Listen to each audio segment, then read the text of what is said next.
प्रेमानंद महाराज, जिन्हें आज न केवल देश बल्कि पूरी दुनिया में प्रेम और भक्ति का प्रतीक माना जाता है।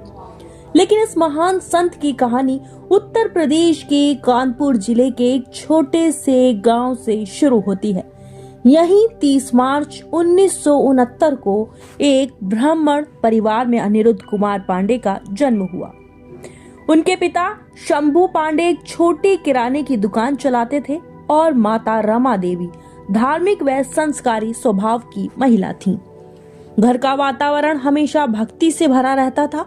दादाजी सन्यासी थे, जिनके वैराग्य और तपस्या ने बालक अनिरुद्ध के मन में ईश्वर की खोज की भावना जगा दी। गांव के स्कूल में पढ़ाई के साथ साथ उनका मन धीरे धीरे आध्यात्म की ओर झुकने लगा।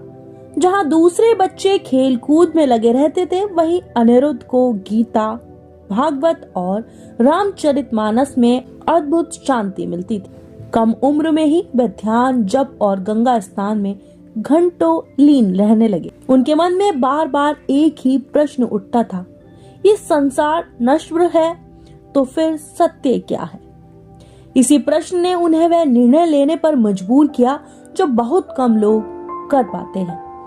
सिर्फ 13 वर्ष की आयु में एक सुबह ब्रह्म मुहूर्त में बिना किसी को बताए अनिरुद्ध ने घर छोड़ दिया और सत्य की खोज में काशी की ओर निकल पड़े। काशी में उनका जीवन कठोर तपस्या से भरा रहा। भिक्षा से भोजन, लंबे उपवास, जप और ध्यान, यही उनका दैनिक जीवन बन गया। कठिनाइयां थी, लेकिन मन में कोई भय नहीं था, क्योंकि लक्ष्य एक ही था, भगवान की प्राप्ति। इसी दौरान एक दिन उन्होंने रासलीला का दर्शन किया। यही पहली बार उन्होंने राधा कृष्ण के दिव्य प्रेम को गहराई से अनुभव किया और समझा कि ईश्वर केवल तप से नहीं बल्कि प्रेम से प्राप्त होते हैं। यहीं से उनकी यात्रा वृंदावन की ओर मुड़ी। वृंदावन में उन्होंने राधा वल्लभ संप्रदाय में वर्षों तक साधना की। वे श्री हित गौरांगी शरण जी महाराज के शिष्य बने और यहीं उन्हें नया नाम मिला, प्रेमानंद महाराज। प्रेमानंद महाराज ने कभी चमत्कारों का प्रदर्शन नहीं किया, ना कभी धन या प्रसिद्धि का मोह रखा। उनका संदेश हमेशा सरल और सीधा रहा, नाम जपो, अहंकार छोड़ो, प्रेम से जियो। धीरे धीरे उनके सत्संगों की चर्चा देश ही नहीं विदेशों तक फैलने लगी।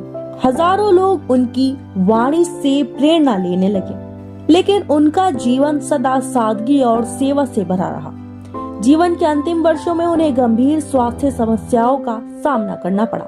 डायलिसिस जैसी कठिन प्रक्रियाओं के बावजूद उनकी साधना और सेवा कभी नहीं रुकी। एक छोटे से गांव में जन्मा साधारण बालक करोड़ों लोगों के लिए आस्था और प्रेम का प्रतीक बना। संत प्रेमानंद महाराज की ये यात्रा हमें सिखाती है कि ईश्वर दूर नहीं है, वह तो बसता है सच्चे प्रेम और शुद्ध भक्ति में।